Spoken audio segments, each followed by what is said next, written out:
പമ്പയിലെ മാലിന്യ പ്രശ്നം തുടർക്കഥയാവുകയാണ്. ഹോട്ടൽ മാലിന്യങ്ങളും ശുചിമുറി മാലിന്യങ്ങളും പമ്പയിലേക്ക് ഒഴുകുന്നു. മണ്ഡലകാലത്ത് മാത്രം 100 മില്ലി ലിറ്റർ വെള്ളത്തിൽ 5000 കോളിഫോം ബാക്ടീരിയ ഉണ്ട് എന്നാണ് റിപ്പോർട്ട്. തീർത്ഥാടകർ എറിയുന്ന വസ്ത്രങ്ങളും നദിയിൽ കുമിഞ്ഞുകൂടുന്നു. മാലിന്യം ഒഴുക്കുന്നതിന്റെ ദൃശ്യങ്ങൾ ജനം ടിവിക്ക് ലഭിച്ചു. മിഥുൻ മുരളി തയ്യാറാക്കിയ റിപ്പോർട്ടിലേക്ക്.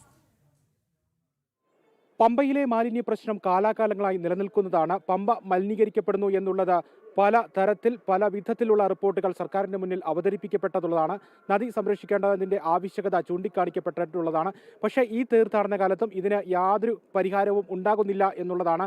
സമീപത്തെ ഹോട്ടലുകളിൽ നിന്നും മറ്റ് സ്ഥാപനങ്ങളിൽ നിന്നും സർക്കാർ സ്ഥാപനങ്ങളിൽ നിന്നടക്കമുള്ള ശൗചാലയ അവശിഷ്ടങ്ങളും മറ്റ് മലിനീകരിക്കപ്പെടുന്ന വസ്തുക്കളും പമ്പയിലേക്ക് ഒഴുക്കുന്നു എന്നുള്ളതാണ് ഇപ്പോൾ നമ്മൾ പുറത്തുവിടുന്ന ഈ ദൃശ്യങ്ങളിൽ നിന്ന് വ്യക്തമാകുന്നത്. സമീപത്ത് ധാരാളം ഹോട്ടലുകൾ പ്രവർത്തിക്കുന്നുണ്ട്. ഈ ഹോട്ടലുകളിൽ നിന്നുള്ള ഭക്ഷണാവശിഷ്ടങ്ങളടക്കം ഈ ഓടകളിലൂടെ പമ്പയിലേക്ക് പുറന്തള്ളുന്ന ദൃശ്യങ്ങളാണ് ഇപ്പോൾ പുറത്തു വന്നിരിക്കുന്നത്.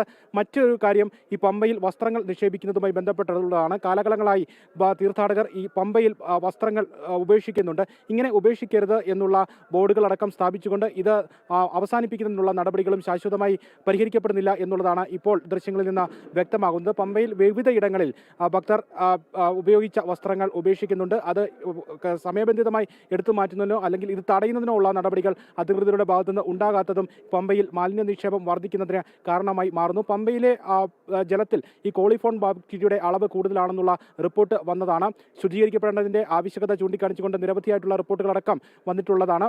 ഇതിന്റെ പരിസ്ഥിതി മലിനീകരിക്കപ്പെടുന്നതിന്റെ ഈ തീർത്ഥാടനകാലം തുടങ്ങിയതിന് ശേഷവും പരിശോധനകൾ നടത്തേണ്ടതാണ്. പക്ഷേ ഈ കാര്യത്തിലൊന്നും നടപടി ഉണ്ടാകുന്നില്ല, ശാശ്വതമായിട്ടുള്ള പരിഹാരം ഉണ്ടാകുന്നില്ല എന്നതിന്റെ മറ്റൊരു തെളിവായിട്ട് മാറുകയാണ് ഇപ്പോൾ ഈ നമ്മൾ പുറത്തുവിടുന്ന ഈ ദൃശ്യങ്ങൾ. വിവിധ ഭാഗങ്ങളിൽ നിന്ന് പമ്പയ്ക്ക് ചുറ്റുമുള്ള വിവിധ ഹോട്ടലുകളിൽ നിന്നടക്കമുള്ള മറ്റ് സർക്കാർ സ്ഥാപന കെട്ടിടങ്ങളടക്കം ഈ ഭാഗത്ത് പ്രവർത്തിക്കുന്നുണ്ട്. അവിടെ നിന്നടക്കമുള്ള മാലിന്യങ്ങൾ വിവിധ ഭാഗങ്ങളിലൂടെ പമ്പയിലേക്ക് പുണ്യനദിയിലേക്ക് എത്തുന്നതിൻ്റെ ദൃശ്യങ്ങളാണ് ഈ കാഴ്ചയിലൂടെ കാണാൻ കഴിയുന്നത്. എന്തായാലും പമ്പ മലിനീകരിക്കപ്പെടുന്നതിന് ശാശ്വതമായിട്ടുള്ള ഒരു പരിഹാരം ഉണ്ടാകുന്നില്ല. കേരളത്തിലെ ദക്ഷിണേന്ത്യയിലെ ഏറ്റവും പ്രധാനപ്പെട്ട പുണ്യനദി അത് കാലകാലങ്ങളായി സംരക്ഷിക്കപ്പെടാതെ നിലനിൽക്കുന്നത് അതേപടി തന്നെ ഈ തീർത്ഥാടന കാലത്തും തുടരുന്നു എന്നുള്ളതാണ് ഏറ്റവും പ്രധാനമായ എടുത്തു പറയേണ്ട കാര്യം. പമ്പയുടെ തീരത്താണ് ആഗോള അയ്യപ്പ സംഗമം സർക്കാർ നടത്തിയത്, ലക്ഷങ്ങൾ ചിലവിട്ടത്. ഈ ലക്ഷങ്ങൾ ചിലവിട്ടതിൻ്റെ പകുതി പണം ഉണ്ടായിരുന്നെങ്കിൽ പുണ്യനദി നല്ല രീതിയിൽ മനോഹരമായി പരിരക്ഷിക്കാമായിരുന്നു. ഈ തീർത്ഥാടന കാലത്തെങ്കിലും കുറ്റമറ്റ രീതിയിലേക്ക് പമ്പാ നദിയെ മാറ്റാമായിരുന്നു. പക്ഷേ ഈ കാര്യങ്ങളിലൊന്നും നടപടി ഉണ്ടാകുന്നില്ല എന്ന് മാത്രമല്ല,